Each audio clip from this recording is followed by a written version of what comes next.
Timog Asya, Indian at Pakistan. Sa Timog at Kanlurang Asya, higit na naging malaki ang impluwensya ng demokrasya sa mga kilusang nasyonalista. Diyan sa ilalim na pananakop na pamahalaan Britanya. Maraming Indiano ang naging aktibo sa muling pagkabuhay ng kaisipan at tradisyon ng Hindu. Hindi matanggap ng mga Indiano ang pagbaliwala at pag-alis na kanilang nakagis ng kultura.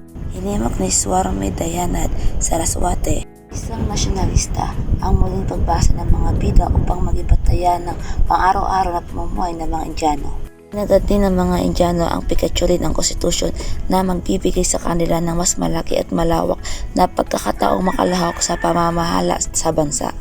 Ang naging mabagal na pagkakaloob ng pamahalang Grand Britanya sa mga hinihinging pagbabago ang nagtulak sa mga Indiano upang maglusad at magpalaganap ng isang kilusang revolusyonaryo.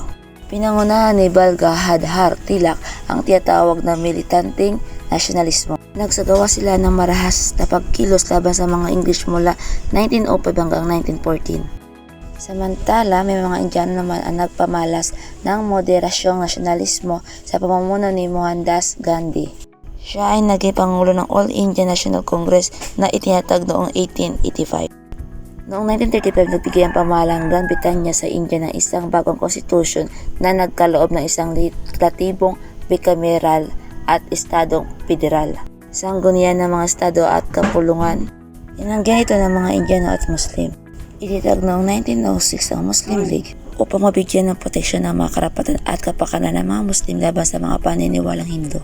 Ito ay sa pangunguna ni Muhammad Ali Jinnah. Niling niya noong 1947 ang isang hiwalay na bansang Muslim. Kasabay na noong August 14, 1947 ang paglaya ng Indian. Sa makatwid, mahalaga ang ideolohiyang demokrasya dahil nagkaroon ng pagkakataong makibahagi ang mga Indiano at Muslim sa pagbubuo ng kanilang bansa. Ngayon Dakota, Sri Lanka at maliit na estado sa Timog Asya. Pinamunuan na pamahalang Britanya ang Sri Lanka at ang buong subkontinente ng India sa loob ng 1.5 taon, 1796-1947. Noong 1919, itinatag ng Sri National Congress ang unang partidong politikal ng Sri Lanka. Pagkaraan ay kalawang digmaang pandaigdig, pinamuhay ni Stefe Sinayaki ang itinuturing ng ama ng kasarinlang Sri Lanka. Sinuportahan ng lahat ng pangkat etniko noong Pebrero 4, 1948, ipinahayag ang kasarinlan ng bansa. Noong 1990, naganap ang mapayapang Revolusyong People Power. Nagsilbing inspirasyon nila ang EDSA Revolution sa Pilipinas noong 1986. Noong December 24, 2007, ipinahayag ng Naples Constituent Assembly na lalansagin na ang monarkiya sa 2008 pagkatapos ng eleksyon ng Assemblea. Noong May 28, 2008, idineklara ng Nepal bilang isang Federal Democratic Republic. Ngayon, dadako tayo sa Kanlurang Asya. Israel. Natagpuan ng mga Hudyo ang kalayaan at oportunidad sa pamamagitan ng Estados Unidos.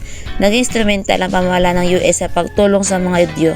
Pagkatapos ng ika-19 na taon, sumibol ang mga pagkilos upang ang mga Hudyo ay makabalik sa kanilang lupain. Noong 1897, itinatag ang kilusang Zionismo Basil sa Switzerland. Ni Theodor Herzl, 1860 hanggang 1907. Isang Australian-Hungarian, nagsimula ang kilusan sa pagbabalik ng mga Hudyo sa kanilang lupaing pangako. Libo-libong migranteng Hudyo ang pumunta sa Palestine at doon nagtatag ng kanilang panirahan. Ikinagalit ito ng mga Palestiniang Arabo.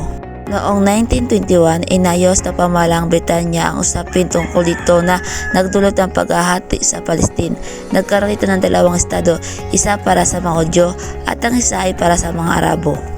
Noong 1939-1944, ang kasukdulan ng mapait na nakaraan ng mga Hudyo ay ang ginawang pagpatay sa milyong-milyong mga Hudyo na nasa Europe noong panahon na ikalawang digmaang pandaigdig.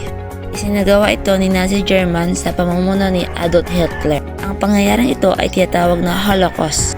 Hinihayag ang Malayan Nation ng Israel sa Tel Aviv noong Mayo 14, 1948. Tinawag itong Republic ng Israel at ang naging unang punong ministro ay si David Ben-Gurion. Ngayon dadako tayo sa Iraq.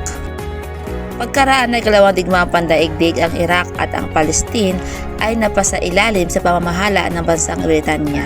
Dahil sa hindi maayos na pamumuno at kapabayaan ng mga Ottoman, sumibol ang mga kilusang makabayan noong huling bahagi ng ika-19 na taon. Sumiklab ang mga nasyonalistang pag-aalsa sa Baghdad at nahirapan ang mga hukbong Britanya sa paggapi sa mga ito. Upang may kaya na pumanig sa kanila, pumayag ang pamahalang Britanya sa hiling ng mga nasyonalistang Iraq. Ang kahilingan nito ay ipagkaloob sa kanila ang kasarinlan at itatag ang kaharian ng Iraq, gayon din ang pagluklok kay Faisal bilang hari. Naloklok si Faisal bilang hari noong August 23, 1921. Mula nang mamatay si Haring Faisal I noong 1933 hanggang dekada 1960, ang karaniwang tagpo sa bansa ay ang magkakasunod at madudugong kudita. Nakilala ang Iraq na republika ng takot dahil ang mga pagbabago na pamahalaan ay madalas na humantong sa karahasan. Hindi nila kinikilala ang demokrasya, kalayaan, mga karapatang pantao, malayang eleksyon at malayang pananalita sa kanilang bansa. Bagaman, umaasa pa rin ang mga Iraq at ang sandaigdigan na maghahari pa rin ang kapayapaan, demokrasya at paggalang sa mga karapatang pantao sa bansang ito. Ngayon dako tayo sa Saudi Arabia. Dahil sa kalupitan at labis na paniningan ng buwis, nanghangad ang kasarinlan ng mga Arab mula sa mga Turko. Noong 1744, nagsanib ang personalidad ng Muhammad ibn Saud, isang pinunong Arab, at Muhammad ibn Hadhal Wahhab, isang kliriko upang makapagtatag ng alyansang politika. Ito ang naging pundasyon ng dinastiyang namumuno ngayon sa Saudi Arabia. Noong unang digmaang pandaigdig, tumulong si Ari Abdul Aziz at ang mga nasyonalistang Arabo sa mga bansang Gran Britanya sa pagkipaglaban sa mga Ottoman Turko. Nangako ang Gran Britanya na ipagkakaloob ang kanilang kasarinlan. Pinag-isa ni Colonel Thomas Edward Lawrence ang nagdidigmaang mga tribong Arab. Pinamunuan niya ang mga ito sa paggapi sa mga puwersang Turko-German. Ang modernong karya ng Saudi Arabia ay likha ni Haring Abdul Aziz ibn Saud. Sinakop niya ang Riyadh noong 1902 at ginawa niyang leader ang sarili ng kilusang makabayan ang mga Arabo. Noong 1932, inihayag niya ang sarili bilang hari ng Saudi Arabia. Walang demokrasya sa bansa at hindi tinatanggap ang absolutong monarkiya sa Saudi ang mga pagtutol ng mga mamamayan. Ang hari ay gumawa ng mga batas at kasunduan. Walang eleksyon, walang partidong politika at walang legislaturang dito. Sa pamamagitan ng langis, lakas sa sandataan at ugnayang internasyonal, nagagawa ng mga taga-Saudi ang makipagsabayan sa mga makapangyarihang bansa sa larangan ng politika.